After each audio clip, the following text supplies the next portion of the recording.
पर माँ बैठी हुई है, पूछिए जिसका बेटा 1.5 साल से बेंगलोर का जेल में बंद था, उसको चकलिया में छुड़ाने के लिए बीडीओ ऑफिस में जा जाके तृणमूल का नेता लोग उससे 7.5 लाख रुपया उसका खा गया।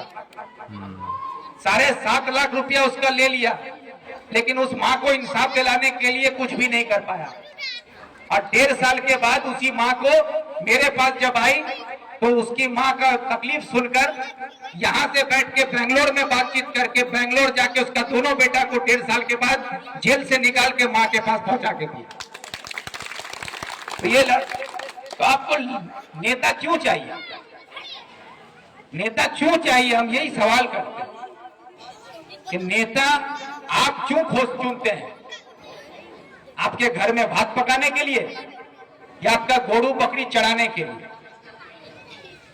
अरे कल अगर आपके साथ कोई ज्यादती हो ना, तो आपके लिए खड़ा होके आपकी आवाज बन सके, आपका ढाल बन सके, जरूरत पड़े तो आपका तलवार बन के आपके लिए लड़ सके, वो नेता चाहिए। तो उसको तैयार कीजिए। इसलिए नेता चुनिए। नेता आपके पास है। हम अपनी बात बढ़ाई करके नहीं बोलते। हम हो गए आप लोग के लिए घर का मुर्गी दाल बराबर, क्योंकि आप लोग विक्टर को जब जहां बुलाते हैं पा जाते हैं, घसीट लेते हैं, चले आते हैं। इसीलिए विक्टर हो गया है घर का मुर्गी दाल बराबर। लेकिन यही विक्टर जब चकलिया के बाहर कहीं रहता है ना, तो विक्टर जब आता है तो बहुत बड़ा नेता आता है। जैसे आपके यहाँ पर फिराद हकीम आएगा तो आप लोग बोले बड़का नेता हो, और फिराद हकीम के सामने जब हम जाते हैं तो बोलता है कि हमारा बड़ा नेता आ गया। ये क्यों? क्योंकि वो लोग समझता है तो लीडरशिप आपके घर में है। अब आपको समझना होगा कि आपके घर में अगर सबके पास थोड़ा बहुत सोना चांदी है, तो जब सोना चांदी घर में रहता है ना, तो आप अपने घर का जो सबसे महफूज जगह है, जहां पर आपको लगता है कि ये सबसे महफूज है, उस अलमारी में हो, बक्सा में हो, पेटी में हो, उसको छुपा के रखते हैं, बचा के रखते हैं, ताकि कोई उसको चुरा ना दे।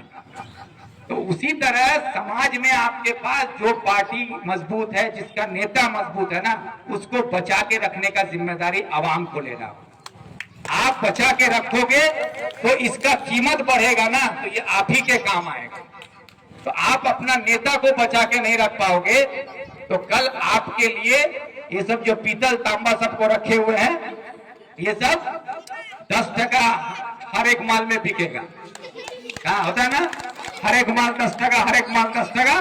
तो ये सब हर एक माल 10 टका वाला नेता सबको रखिएगा, तो वो आएगा, हर एक माल 10 टका में बिक के खरीद के कोई भी लेके चला जाएगा। लेकिन आपके लिए लड़ने बोलने वाला जो नेता है ना, वो जमीन पर आज की तारीख में बीजेपी का मुकाबला करना हो, टीएमसी का मुकाबला करना हो, वो कांग्रेस कर रही है, और उसका नेता राहुल गांधी, जो बिना किसी डरे बेखौफ होकर पूरे हिंदुस्तान के गरीब आवाम के लिए, मजदूर के लिए, किसान के लिए, हिंदू के लिए, मुसलमान के लिए, पूरे देश के लिए आज सीना चौड़ा करके अगर वो डट के किसी के सामने खड़ा होकर बोलता है, वो एक आदमी है राहुल गांधी, जिसको देखकर आज बीजेपी भी डर रही है, जिसको देखकर आज हर फिरका प्रस्तावक घबराता है। आज उसके साथ उसका हाथ मजबूत करने के लिए कांग्रेस को मजबूत कीजिए। यही अपील आप लोगों से हम करके अपनी बात खत्म करते हैं। और आप सब